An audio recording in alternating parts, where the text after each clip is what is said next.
성경 사사기 3장 12절 보겠습니다. 성경 사사기 3장 12절부터 14절까지를 제가 읽겠습니다. 이스라엘 자손이 또 여호와의 목전에 악을 행하니라.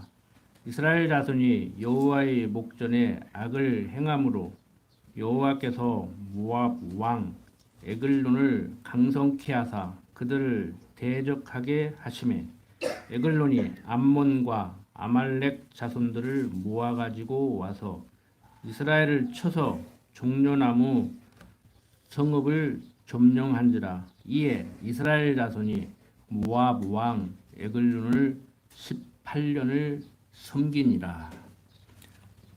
자, 지난 시간 3장 7절부터 11절까지 내용을 통해서 백성이 우상을 섬길 때 구산 리사다임의 손에 파셨고 백성들이 울부짖을 때 운니엘 사사를 세워서 나라를 평안케 하셨음을 살펴봤습니다. 백성들이 불순종할 때 사사를 세워서 다스려 나가면 나라가 평안해지게 됩니다.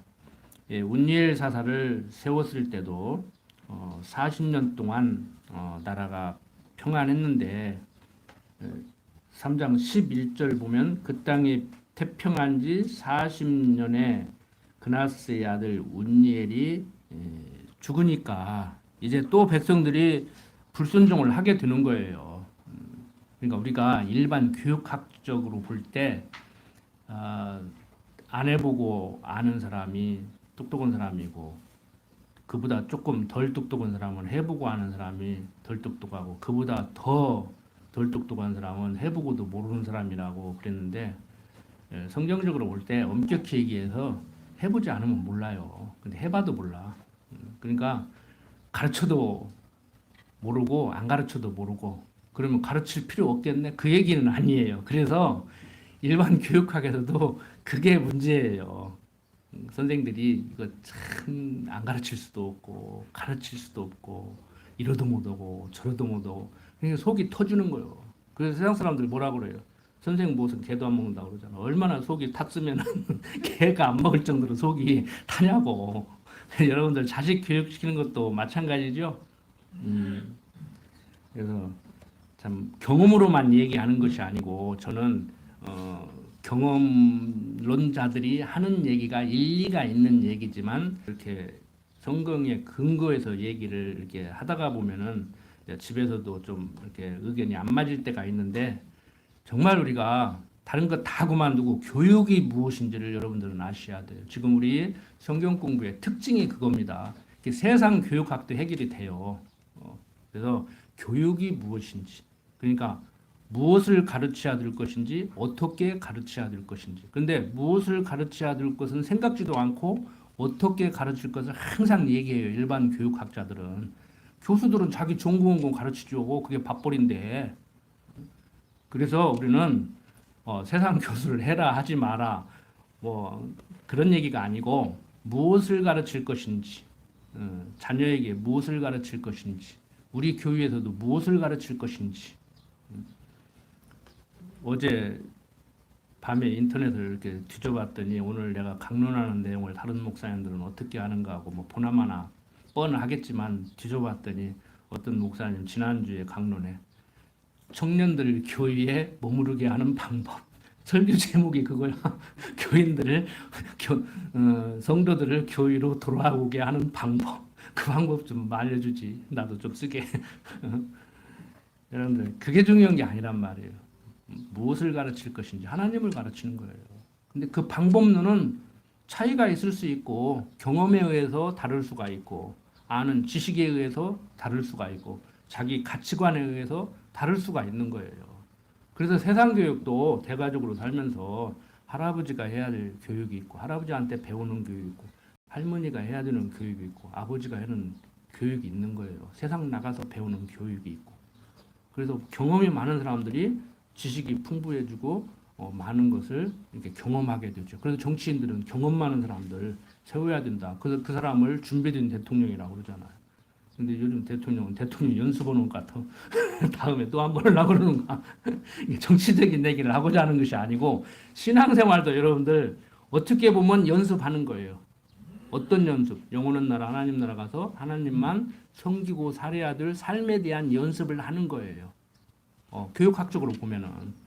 그런데 제 이제 욕심이라고 하면 신앙생활 이렇게 정치인들이 다음에 또 할 것 같이 연습하듯이 그렇게 하지 말고 현실적인 삶으로 실생활로 받아들이셨으면 하는 마음이에요. 이것도 좀 앞뒷말이 안 맞죠? 앞에 안 말하고. 그래도 이게 힘든다니까 교육이. 말로 전달한다는 것이 참 힘들어요. 그래서 우리가 성경으로 정리를 해서 원리적인 얘기를 하면 더 사실 할 말이 없는 거예요. 그래서 성경은 우리를 입을 다물게 한다고 그러는 거예요. 할 말이 없어요. 그렇게 할 말도 많지도 않고 한다고 되는 것도 아니고. 그러니까 나이 드신 어르신들 그러잖아요. 자식에게 젊었을 때는 잔소리도 많이 했지만 아이고 해봐야 듣지도 않고 한다고 되는 것도 아니고 내 입만 아프고 서운하다고만 하고 그냥 알았다 하고 알아서 하게 내버려 둬버리잖아요. 어떻게 보면 어설프게 잔소리 하느니 내버려 두는 것이 나을 수도 있어요. 다시 한번 말씀드리지만 이것이 교육이다 이렇게 해야 된다 단마디로 정리를 못해요. 일반 교육학자들은. 근데 우리는 일단 세상 교육하고 자꾸 연결을 제가 시키고 비교를 하다가 보니까 제가 말을 하면서도 괜한 얘기를 여러분들 혼란스럽게 한다는 생각을 하는데 하나님을 가르쳐야 된다. 어떻게 가르치느냐? 성경으로 성경이 말하고 있는 하나님을 전달을 해야 된다. 그리고 실제 그 하나님을 어떻게 배우느냐? 제가 가르치는 것이 아니고 성령 하나님께서 여러분들에게 주어진 삶을 통해서 거기에서 살면서 부대끼면서 시행착오도 느끼면서 거기서 배우게 된다. 이걸 신학적인 용어로 험증이라고 그래요. 험증은 제가 시켜드리는 게 아니에요. 하나님께서 여러분들을 이 모양 저 모양으로 살게 하는 삶을 통해서 하나님 배우게 하는 거예요. 그래서 세상 사람들이 말하듯이 우리도 경험 많은 신앙 연조가 좀 많은 분들 함부로 업신여기지 말라고 하는 거예요. 근데 신앙생활 4, 50년 해봐야 참 우습게 하는 양반들 있잖아요. 심지어 교회를 떠나고 하나님을 부인하는 분들도 있잖아요. 그래도 이게 쉽지 않은 거예요. 참 말하기가 조심스럽다고. 자, 어떻든 간에 이렇게 지도자가 없으면 하나님을 가르쳐 주지 않으니까 하나님을 모르는 사람들답게 살아갈 수밖에 없지요. 그래서 이렇게 타락하는 거예요. 그래서 지난 시간에도 말씀드렸지만 우리가 계속 성경을 공부해야 되는 것. 즉 우리들이 일용할 양식이 돼야 되지요. 성경에 일용할 양식을 주옵시고 그러니까 날마다 삼시세끼 해결할 육신적인 양식 달라고 하는 건 줄 알고 한 20년 전인가 어떤 교회 사모가 글을 써놨는데 에세이를 써놨는데 그러더라고. 교인들한테 적금을 들으라고 강조를 했었대요. 자기가 여전도 회원들한테 남편들 아무리 조금 벌어다녀도 거기서 조금이라도 아껴서 전략을 해라. 여자가 살림을 잘해야 집안이 일어난다. 그랬는데 성경을 깨닫고 보니까 일용할 양식을 달라고 하라고 했다는 거예요. 그래서 내가 교인들을 잘못 가르쳤구나. 그리고 이제 그냥 그날 벌어서 그날 먹고 살아야 되는 것까지 자기가 지도를 한다고 하더라. 그것도 웃기는 얘기잖아요. 저축을 해야 되느냐 안 해야 되느냐는 여러분들이 알아서 하실 문제고 나는 신앙이 좋으니까 그냥 그날 벌어서 그날 먹고 살겠다. 내일 걱정 않겠다. 하고 사시고 싶은 분들은 그렇게 사시고 평생 먹을 것 그냥 3대 4대 먹을 것 벌어놓고도 모자라가지고 계속 싸놓고 싶은 분들은 그렇게 사시고 알아서 하시는데 성경이 말하는 일용할 양식은 우리들이 먹어야 될, 즉 신명기에서 얘기하고 있는 이스라엘 백성들 만나를 줘서 먹게 한 것은 육신의 양식으로 살게 하는 것을 가르치려고 준 것이 아니고 하나님의 말씀으로 사는 줄을 알게 하려고 그렇게 먹였다고 하는 것 같이 말씀이 우리들의 양식이 되어야 된단 말이에요. 삶 속에서 말씀이 생각나서 그 말씀이 우리들을 이끌고 가야 되지요. 그래서 우리가 하나님의 말씀이라는 것이 하나님의 어록 정도로 이렇게 여기시지 말고 성경이 말하는 하나님이 어떠한 분이신가를 얘기하고 있는가, 그걸 배워야 돼요. 그러니까 성경은 하나님 말씀이다 할 때 내 부모를 공경하라 그러면 너 오래 산다 이거 하나님이 막 하늘에서 이렇게 응? 말하는 것 같이, 그게 말이 아니고 그게 말씀이 아니고 본체는 영원하신 하나님이신, 그리고 육신을 입고 이 땅에 오신 그 예수님, 그분이 가르치는 도덕적 교훈이 말씀이 아니고 예수가 그리스도 된다는 이 사실, 하나님이 당신이 여호와심을 알게 하기 위해서 그리스도를 약속하고 예수를 그리스도로 보냈잖아요. 그러니까 하나님의 말씀이라는 것은 내가 여호와라는 그 말씀이에요. 다시 말씀드리면 내가 여호와다 하고 말하는 그 말이 아니고 당신이 여호와심을 얘기하고 있는 그 말씀, 내용, 그게 말씀이란 말이에요. 그러니까 지금 제가 하나님을 가르치는데 어떻게 가르쳐요? 말로 가르치잖아요. 그건 이제 좀 그 헬라어를 사용하면 레마라고 그래요. 레마. 그러니까 레마로 그 제가 입을 열어서 이 소리 나는 말로 누구를 가르치냐? 말씀을 가르쳐요. 그 말씀을 로고스라고 그런다고. 헬라인들이 그렇게 표현을 했어요. 하나님을 로고스라고. 그러니까 하나님을 이렇게 입을 열어서 가르치는 것이죠. 여러분들은 귀를 열어서 듣는 것이고, 그게 이제 우리 마음에 새겨지는 것이죠. 그게 우리 일용할 양식이 돼야 된다는 거예요. 그 말씀을 먹고 살아야 된다는 거예요. 그래서 삼시세끼 밥 먹고 사는 것은 그게 다가 아니고 삼시세끼 밥 먹듯이 말씀을 먹고 살아야 됨을 알게 하려고 삼시세끼 밥을 먹게 하는 것이다. 그러니까 정말 감사한 것은 하루에 2끼를 먹어도, 육신의 양식은 2끼밖에 못 먹어도 영의 양식을 3끼 먹으면 그게 감사할 일이죠. 그 일용할 양식이 돼야 돼요. 저부터도 순간순간 잊어버리면, 하나님을 잊어버리면 엉뚱한 짓 한다고.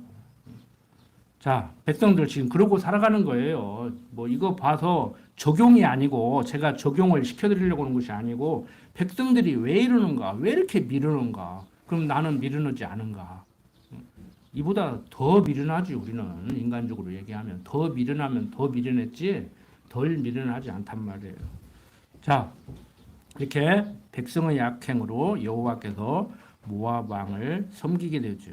15절 보면은 이제 이스라엘 자손이 여호와께 부르짖음에 여호와께서 그들을 위하여 한 구원자를 세우셨으니 그는 곧 베냐민 사람 게라의 아들 왼손잡이 에웃이라. 이스라엘 자손이 그를 의탁하여 모압 왕 에글론에게 공물을 바쳤다고 얘기를 하고 있습니다. 자, 계속해서 보면 에웃이 장이 한 규빗 뛰는 좌우에 날선 칼을 만들어 우편 다리 옷 속에 차고 그 공물을 모압 왕 에글론에게 바쳤는데 에글론은 심히 비둔한 자이었더라. 에웃이 공물 바치기를 마친 후에 공물을 메고 온 자들을 보내고 자기는 길갈 근처 돌 뜨는 곳에서부터 돌아와서 가로디 왕이여 내가 은밀한 일을 왕에게 고하려 하나이다. 왕이 명하여 조용케 하라 하매 모셔선 자들이 다 물러간지라. 에웃이 왕의 앞으로 나아가니 왕은 서늘한 다락방에 홀로 앉아 있는 중이라. 에웃이 가르되 내가 하나님의 명을 받들어 왕에게 고할 일이 있나이다 하며 왕이 그 좌석에서 일어나니 에웃이 왼손으로 우편 다리에서 칼을 빼어 왕의 몸을 찌르매 칼자루도 나를 따라 들어가서 그 끝이 등 뒤까지 나갔고 그가 칼을 그 몸에서 빼어내지 아니하였으므로 기름이 칼날에 엉기었더라. 에웃이 현관에 나와서 다락문들을 닫아 잠그니라. 에웃이 나간 후에 왕의 신하들이 와서 다락문이 잠겼음을 보고 가로되 왕이 필연 다락방에서 발을 가리우신다 하고 그들이 오래 기다려도 왕이 다락문을 열지 아니하는지라. 열수를 취하여 열고 본즉 자기 주가 이미 죽어 땅에 엎드려졌더라. 자, 무슨 얘기예요? 에웃이 꾀를 내서 모압 왕 에글론을 칼로 쳐 죽인다고 하는 얘기죠. 자, 15절 보면 이스라엘 자손이 여호와께 부르짖음에 여호와께서 그들을 위하여 한 구원자를 세우셨는데 어떤 사람을 세웠냐면은 그는 곧 베냐민 사람 게라의 아들인데 왼손잡이였어요. 그러니까 이 에웃이라는 사람인데 왼손잡이라는 거예요. 그 이스라엘 자손이 그를 의탁하여 모압 왕 에글론에게 공물을 바칠 때, 그러니까 대표로 세웠으니까 모압 왕한테 공물을 바칠 때 이제 대표로 가는 것이죠. 요즘 말로 국가 원수 회담 하듯이. 근데 여기서 참고로 말씀드리면은 이 베냐민 사람 게라의 아들 왼손잡이 에웃이라고 얘기를 하는데 이거 오늘날 왼손잡이 오른손잡이가 아니에요. 잘못 해석하면 오른손잡이는 정상이고 왼손잡이는 비정상인 것 같이 그렇게 인식을 한다고. 많은 사람들이 지금 한국 사람들 중에 요즘 젊은 사람들은 그렇지 않지만 나이 드신 분들은요. 애들 여러분들 어떻게 지도하십니까? 왼손잡이들 타고날 때 왼손잡이인데 왼손으로 밥 먹으면 오른손으로 먹어 막 그런다고. 그런데 그러면 안 돼요. 아직도 군대 가면 다 오른손잡이 총이야. 근데 왼손잡이 총 요즘은 나와요. 그리고 서양은 왼손잡이가 많아서 우리나라 같이 밥은 오른손으로 먹는 거야. 이런 소리 안 한다고. 그리고 총도 아예 반반 오른손잡이용, 왼손잡이용 이렇게 만들어 놓고 그런 건 우리들의 문화 속에서 이렇게 고착된 그러한 생각이에요. 여기서 성경에서 말하는 것은 물론 이 지금 왼손잡이가 문제가 있다고 지금 얘기를 하고 있는 거예요. 깊은 뜻이. 근데 즉 무슨 말이냐면 오른손 불구라는 얘기야. 여기서 성경에 구체적으로 써놓지는 않지만 그리고 왜 이것이 문제가 되느냐. 이 베냐민 사람이라고 하는 이 베냐민이라는 단어 뜻이 성경에 나오는 인물들 우리도 옛날에 뭐 그 의미를 두고 이름을 짓고 그랬다고요. 뭐 끝순이 말자 딸코만 낳고 이제 아들 좀 낳아라 이거요.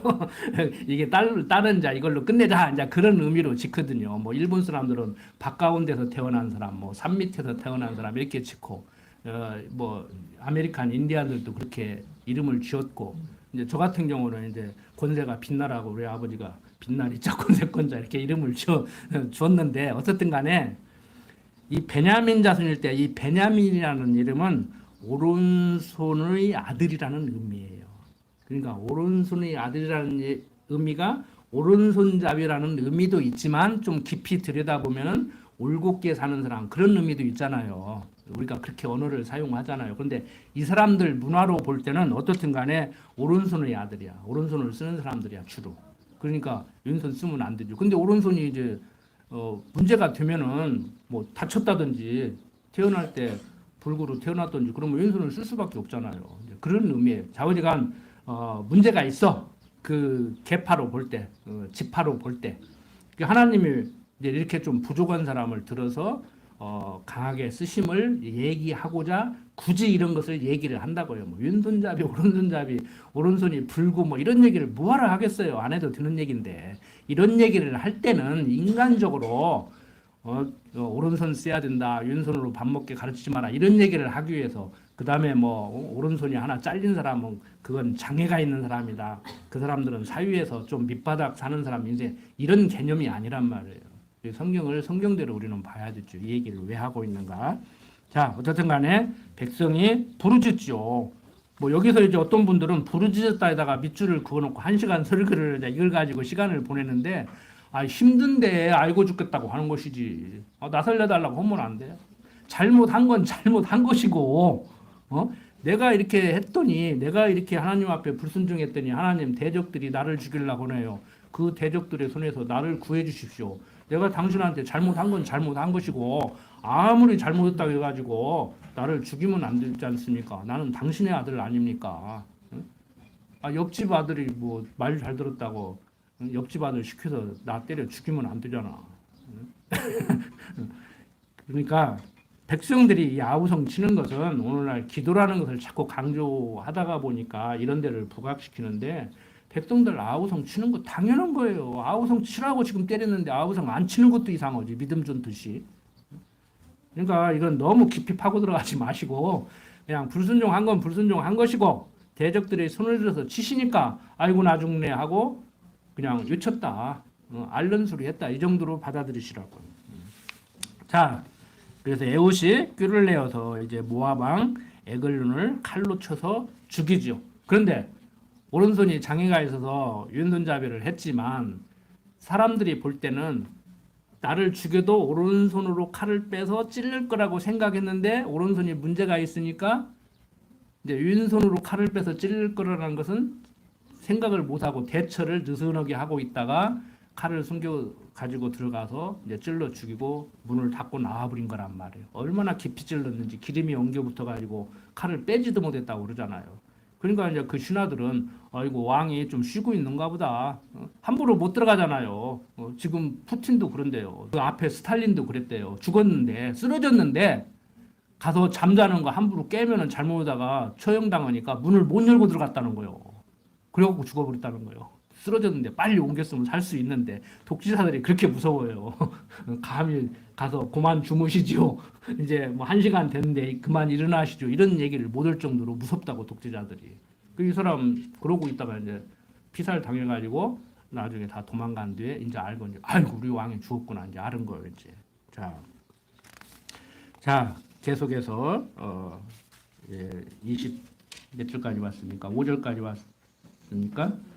26절 보면 그들이 기다리는 동안에 에훗이 피하여 돌 뜨는 곳을 지나 스이라로 도망하니라. 그가 이르러서는 에브라임 산지에서 나팔을 불매 이스라엘 자손이 산지에서 그를 따라 내려오니 에훗이 앞서 가며 무리에게 이르되 나를 따르라. 여호와께서 너희 대적 모압 사람을 너희 손에 붙이셨느니라 하매 무리가 에훗을 따라 내려가서 모압 맞은편 요단강 나루를 잡아 지켜 한 사람도 건너지 못하게 하였고 그때 모압 사람 1만 명 가량을 죽였으니 다 역사요 용사라 한 사람도 피하지 못하였더라. 그날에 모압 사람이 이스라엘이 수하에 항복하매 그 땅이 80년 동안 태평하였더라. 이렇게 에훗을 사사로 세워서 80년 동안 이렇게 또 태평하게 만드는 하나님. 하나님이 참 이스라엘 백성들을 사랑하시잖아요. 아무리 불순종해도 그래도 내 자식인데 죽으나 사나 내 새끼인데. 근데 여기 보면은 참고로 이제 모압 암몬 족속들이 이렇게 괴롭히고 건방 떨다가 죽는데 이 모압 암몬 족속들이 어떤 사람들이에요? 모압 암몬 족속들. 저 소돔과 고모라 멸망시킬 때 자기 남편들은 다 도망가 버리고 딸들 둘이 남았는데 아버지하고 관계해가지고 첫째 딸, 둘째 딸들이 자식들 낳는데 그 후손들이 모압 족속, 암몬 족속들이란 말이에요. 근친상간으로 난. 그 성경에 좀 그런 얘기는 안 써놨으면 얼마나 좋아. 자, 기도합시다. 아버지 하나님, 이스라엘 백성들 하나님 잊어버리고 불순종할 때 당신의 백성이기 때문에 징계의 채찍을 들어 쓰셨습니다. 항상 하나님의 사랑을 깨닫고 그 사랑에 힘입어 세상 근심 다 내려놓고 살도록 인도하여 주시옵소서. 부족한 종 예수님 이름으로 기도드립니다. 아멘.